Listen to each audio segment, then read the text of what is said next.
ਜੀ ਅਸੀਂ ਪਿੰਡ ਚਿਰਾਗ ਢਾਣੀ ਜ਼ਿਲ੍ਹਾ ਫਾਜ਼ਿਲਕਾ ਯਾਦਵਿੰਦਰ ਸਿੰਘ ਹੋਰਾਂ ਦੇ ਖੇਤ ਆਏ ਆ ਤੇ ਨਾਲ KVK ਫਾਜ਼ਿਲਕਾ ਜ਼ਿਲ੍ਹੇ ਦਾ ਜਿਹੜਾ KVK ਹੈ ਕ੍ਰਿਸ਼ੀ ਵਿਗਿਆਨ ਕੇਂਦਰ ਉਹਨਾਂ ਦੀ ਟੀਮ ਹੈਗੀ ਆ ਔਰ ਇਹਨਾਂ ਨੇ ਇੱਥੇ ਮਲਚਿੰਗ ਵਾਲੀ ਕਣਕ ਬੀਜੀ ਆ। ਉਹਦੇ ਬਾਰੇ ਆਪਾਂ ਇਹਨਾਂ ਨਾਲ ਗੱਲ ਕਰਦੇ ਹਾਂ ਯਾਦਵਿੰਦਰ ਸਿੰਘ ਹੋਰਾਂ ਨਾਲ ਔਰ ਪ੍ਰਗਤੀਸ਼ੀਲ ਕਿਸਾਨ ਔਰ ਪਿੰਡ ਦੇ ਸਰਪੰਚ ਸਾਹਿਬ ਵੀ ਇੱਥੇ ਸਾਡੇ ਨਾਲ ਹੈ।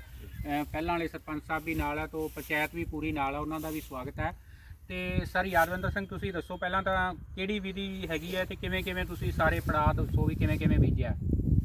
ਇਹ ਪਹਿਲਾਂ ਤਾਂ ਪਰਾਲੀ ਜਿਹੜੀ ਸੀਗੀ ਲਾਈਨਾਂ ਖਿਲਾਰ ਕੇ ਠੀਕ ਹੈ ਤੇ ਉਸ ਤੋਂ ਬਾਅਦ ਛੱਟਾ ਮਾਰਤਾ ਕਣਕ ਦਾ। ਠੀਕ ਹੈ ਕਣਕ ਦਾ ਛੱਟਾ ਮਾਰ ਕੇ ਉਸ ਤੋਂ ਬਾਅਦ ਰੀਪਰ ਮਾਰਤਾ ਤੇ ਬਾਕੀ ਜਿਹੜੀ ਫਿਰ ਜਿਹੜੀਆਂ ਢੇਰੀਆਂ ਰਹਿ ਗਈਆਂ ਸੀ ਉਹ ਖਿਲਾਰਤੀਆਂ। ਠੀਕ ਹੈ ਜਾਂ ਜਿੱਥੇ ਕੋਈ ਨੰਗਾ ਥਾਂ ਰਹਿ ਗਿਆ ਸੀ ਉਹ ਟੱਕਤਾ ਚੰਗੀ ਤਰ੍ਹਾਂ। ਤੇ ਕਿੰਨਾ ਬੀਜ ਪਾਇਆ ਇਹਦੇ 'ਚ ਤੁਸੀਂ? ਇਹਦੇ 50 ਕਿਲੋ ਬੀਜ ਪਾਇਆ ਜੀ। ਤੇ 50 ਕਿਲੋ ਬੀਜ ਤੇ ਛਿੱਟਾ ਦੂਰਾ ਕੇ ਕਹਿਰਾ ਨਹੀਂ ਦੂਰਾ ਛੱਟਾ ਮਾਰਿਆ। ਦੂਰਾ ਛਿੱਟਾ ਇੱਕ ਵਾਰੀ ਐਸ ਲੋਟ ਇੱਕ ਵਾਰੀ ਐਸ ਦੋਵੇਂ ਲੋਟ ਪਾਸੇ ਛੱਟਾ ਮਾਰਿਆ ਤੇ ਖਾਦ ਵੀ ਉਦਾਂ ਹੀ? ਹਾਂਜੀ ਖਾਦ ਵੀ। ਠੀਕ ਹੈ DAP ਖਾਦ ਪਾ ਕੇ ਤੇ ਹਾਂਜੀ ਹਾਂਜੀ ਹਾਂਜੀ। ਯੂਰੀਆ ਵਗੈਰਾ ਵੀ ਪਾਈ ਹੈ ਕੋਈ? ਨਹੀਂ ਯੂਰੀਆ ਨਹੀਂ ਪਾਈ। ਅੱਛਾ ਹੋਰ ਕੋਈ ਖਾਦ ਨਹੀਂ ਪਾਈ ਬਸ ਇੱਕ DAP ਤੇ ਇੱਕ ਤੁਸੀਂ ਪਾਇਆ ਬੀ। ਹਾਂਜੀ ਹਾਂਜੀ। ਤੇ ਉਸ ਤੋਂ ਬਾਅਦ ਕਿੰਨੇ ਦਿਨ ਹੋ ਗਏ ਇਹਨੂੰ ਬੀਜੇ ਨੂੰ? ਹੁਣ ਇਹਨੂੰ ਅਜੇ 3 ਦਿਨ ਹੀ ਹੋਏ ਆ ਜੀ। 3 ਦਿਨ ਹੋਏ ਆਪਾਂ ਦੇਖਿਆ ਇੱਥੇ ਜੜ੍ਹਾਂ ਨਿਕਲਣੀਆਂ ਸ਼ੁਰੂ ਹੋ ਗਈਆਂ ਤੇ डॉक्टर साहब आए हैं अपने KVK तो सर आपका कोई इस विषय पे कहना हो या किसान का कोई प्रतिक्रिया लेना चाहें? मैं आपका इस जो आपने ये प्रबंधन किया है पराली का, इस प्रबंधन के लिए बहुत बहुत धन्यवाद देता हूँ कि आपने ऐसा किया और सभी किसानों को भी ये मैसेज जाए कि इस तरीके से अगर पराली का प्रबंधन करें तो जो पराली को जब जलाते हैं आग लगाते हैं जिससे ये प्रदूषण होता है, शाम को बहुत सारा धुआं हो जाती है जिसको श्वसन लेने से जैसे जिनकी उम्र ज़्यादा हो जाती है लोगों को उनको श्वसन लेने में दिक्कत होती है, फेफड़े में दिक्कत होती है। तो ये नहीं है कि इस पराली यहाँ से जो आग जलाते हैं दूसरे लोगों को नुकसान करते हैं, ये अपने खुद को ही नुकसान करती है। तो मेरा ये मानना है कि आपने जो ये टेक्निक्स जो बुआई की है सोविंग की, कणक की सोविंग की ये जो मेथड्स जो आपने अपनाई है ये मुझे बहुत अच्छा लगा, आपसे मिलकर भी अच्छा लगा। इस चिराग ढाणी में सभी फार्मर से मैं ये रिक्वेस्ट करूँगा कि आप सभी से मैं ये कहता हूँ कि आप सब लोग एक प्रेरणा लो।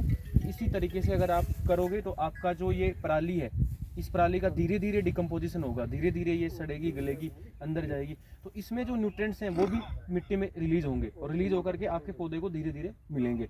तो जैसे जैसे अपन बाद में जैसे यूरिया देने की आवश्यकता पड़ती है या और भी माइक्रो न्यूट्रिएंट्स जिनकी बात करते हैं, जिंक सल्फेट देने की आवश्यकता होती है, आयरन सल्फेट देने की आवश्यकता होती है, मैग्नीज सल्फेट देने की आवश्यकता होती है, तो इस पराली के अंदर जो न्यूट्रिएंट्स हैं माइक्रो न्यूट्रिएंट्स भी हैं और मैक्रो न्यूट्रिएंट्स भी हैं, यानी मुख्य पोषक तत्व भी हैं और सूक्ष्म पोषक तत्व भी हैं। तो ये धीरे धीरे पौधे को प्राप्त होंगे और प्राप्त होंगे तो आपके दूसरे जो खेत हैं उनके कंपैरिजन में इसमें ज़्यादा मेरे हिसाब से पौधे को न्यूट्रिएंट मिलेंगे।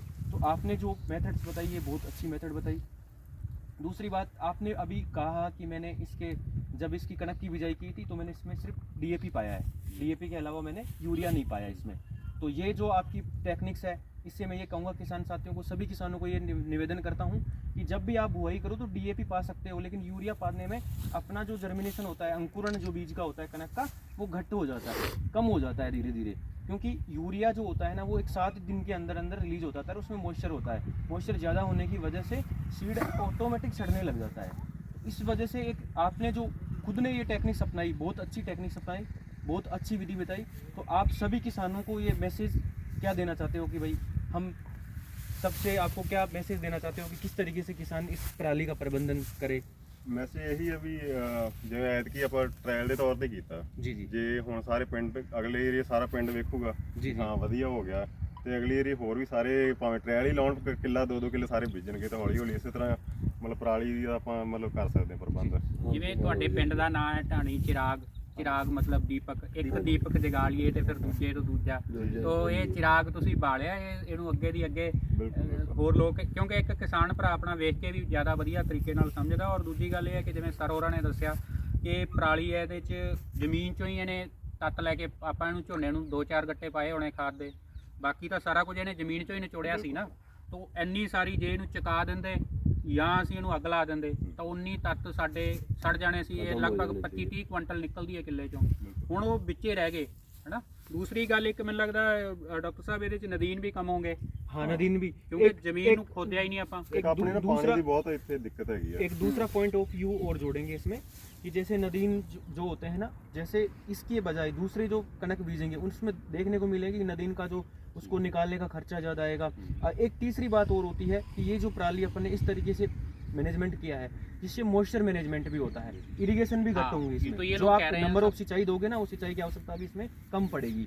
एक दूसरी चीज़, जो सनलाइट का जो सरफेस के ऊपर अटैक होता है सीधा डायरेक्ट, वो भी नहीं होगा। इससे एक तरीके से ये कह सकते हैं कि आपने स्ट्रो मल्चिंग किया है, राइस स्ट्रो का आपने क्या कर दिया, मल्चिंग कर दिया। तो जो आप एक टेक्निक्स रिसर्च में चल रही है कि मल्चिंग करना चाहिए, ऐसे ओपनली सरफेस को नहीं छोड़ना चाहिए, तो वो एक नई टेक्निक भी आपने अपनाई है। एक दूसरी बात आप अभी आपने बताई कि मैंने ये डेमो के तौर पे लगाया। वैसे मैंने आज तक ये चीज़ रिसर्च में देखी है कि डेमो के तौर पे काम कर रहे हो आप। लोगों से ऐसी डेमो लगा के ऐसी चीज़ों से मैं बहुत ज़्यादा प्रेरित हूँ कि इस तरीके से अगर आप कुछ डेमो लगाओगे और पूरे गांव को ये संदेश दोगे, तो आने वाले समय में इसी तरीके से कनक की बिजाई होगी और आपका पूरे गांव का पहले नाम होगा आपके ब्लॉक में, फिर दूसरा नाम होगा आपके डिस्ट्रिक्ट में, और तीसरा नाम होगा पंजाब स्टेट में, और चौथा नाम आपका जाएगा पूरे भारत देश के अंदर। और सबसे ऐसे खास सभी बात किसानों सर को इसमें मैसेज ये भी है मिलेगा। कि इसमें बहुत ज़्यादा मशीन भी हैवी इन्होंने यूज़ नहीं की है। सब रीपर एक आम गाँवों में अवेलेबल है। मैं एक चीज़ हाँ, ऐड सर। करना ਚਾਹੂੰਗਾ ਨਹੀਂ ਡਾਕਟਰ ਸਾਹਿਬ ਇੱਕ ਗੱਲ ਹੋਰ ਹੈ, ਜਿਹੜਾ ਜ਼ਿਮੀਂਦਾਰ ਮੈਂਡੇਟ ਹੈ ਨਾ, ਕਰਦਾ ਜੇ ਸਾਡੇ ਸਾਹਮਣੇ ਇਹ ਕੁਝ ਠੀਕ ਹੋ ਜਾਂਦਾ ਹੈ ਨਾ, ਜੇ ਤੁਹਾਡੀ ਇੱਕ ਗੱਲ ਨੂੰ 10 ਵਾਰੀ ਕਹਿਣਾ, ਆ ਇੱਕ ਵਾਰੀ ਅੱਖੀ ਵੇਖਿਆ ਸਾਡੇ ਜੇ ਕਣਕ ਹੋ ਜਾਵੇ, ਇਹ ਜ਼ਿਆਦਾ ਇਹਦੇ ਤੇ ਅਸਰ ਜ਼ਿਆਦਾ ਹੋਣਾ जी जी जी। ਤੇ ਕਿਉਂਕਿ ਥੋੜਾ ਜਿਹਾ ਤੁਸੀਂ चलो ਕਿੰਨਾ ਰਕਬਾ ਤੁਸੀਂ ਕਿੰਨਾ ਕਰੋਗੇ ਇਸ ਤਰ੍ਹਾਂ ਅਸੀਂ ਸਰ 2 ਕਿੱਲੇ ਇਸ ਮਲਚਿੰਗ ਕਰੋਗੇ ਜੀ ਹਾਂਜੀ ਕਰਾਂਗੇ, ਸੋਨਾ ਪੁਆਇੰਟ ਹੈ ਜੀ ਇਹ ਕਿਉਂਕਿ ਇੱਥੇ ਤਾਂ ਝੋਨਾ ਵੱਢਿਆ ਨਹੀਂ ਅਜੇ। ਠੀਕ ਹੈ। ਇਹ ਵੈਰਾਈਟੀ ਕਿਹੜੀ ਸੀ ਝੋਨੇ ਦੀ? ਸਰਪੰਚ ਸਾਹਿਬ ਇਹ ਤੁਸੀਂ ਦੱਸੋ ਜੀ। ਦੂਜੀ ਹਾਈਬ੍ਰਿਡ ਪਿੰਡ ਦੇ ਸਰਪੰਚ ਹੋ ਤੁਸੀਂ ਕੀ ਕਹਿੰਦੇ ਮੈਂ 1 ਏਕੜ ਤੋਂ ਆਪਾਂ ਵੀ ਕਰਾਂਗੇ। ਵਾਹ ਜੀ ਵਾਹ ਸਰ ਕੀ ਬਾਤ ਹੈ, ਵਾਹ ਜੀ ਵਾਹ।